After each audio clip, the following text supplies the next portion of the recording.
Hi friends, இது என்னோட Meesho selling introduction part 1 video. Part by பார்ட்டாக வந்து ஒரு ப்ராசஸையும் நான் வந்து டீட்டெயிலாக எக்ஸ்பிளைன் பண்ண போகிறேன். ஒரு பாட்டுக்கும் வந்து நீங்கள் தனித்தனியாக வீடியோ தேடாமல் என்ன சேனல் கொஞ்சம் சப்ஸ்கிரைப் பண்ணிட்டீங்கன்னா எனக்கு மோட்டிவேஷனலாக இருக்கும். நான் போடுற எல்லா வீடியோஸும் உங்களுக்கு நோட்டிஃபிகேஷன் வந்து நீங்கள் அதை இது பண்ணிக்கலாம். ஃப்யூச்சரில் வந்து இதில் வந்து நீங்கள் பிஸ்னஸ் எப்படி பண்ணணும், என்ன பண்ணணும், எல்லா டீட்டெயில்ஸும் வந்து நான் பண்ண போகிறேன். என்ன கேட்டகரி பண்ணணும் அது எல்லாத்தையுமே நான் உங்களுக்கு டீட்டெயிலாக சொல்கிறேன்.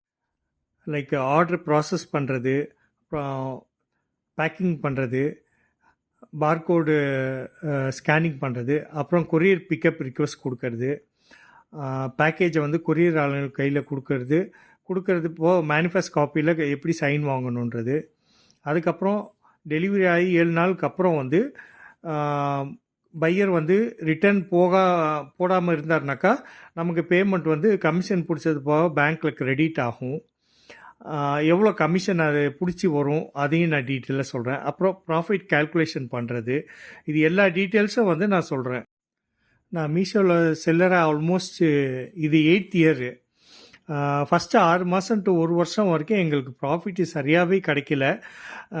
அதுக்கப்புறமும் அப்பப்போ கொஞ்சம் ப்ராப்ளம்ஸ் வந்துக்கிட்டே தான் இருக்கும். பேக்கிங் டேமேஜ் ஆகிறது, கஸ்டமர் ரிட்டர்ன் கொடுக்கறது, இந்த மாதிரி நிறைய ப்ராப்ளம்ஸ் இதெல்லாம் ஃபேஸ் பண்ணி நாங்கள் எப்படி ரிட்டர்ன்ஸை வந்து கிளைம் வாங்குறது, இது கஸ்டமர் ராங் ரிட்டர்ன்ஸை கிளைம் பண்ணுறது, இதெல்லாம் நாங்கள் வந்து எல்லாம் கொஞ்சம் கொஞ்சமாக கற்றுக்கிட்டு அப்புறமா தான் இன்றைக்கி ஸ்டாண்டர்டாக நம்ம பண்ணிகிட்ருக்கோம்.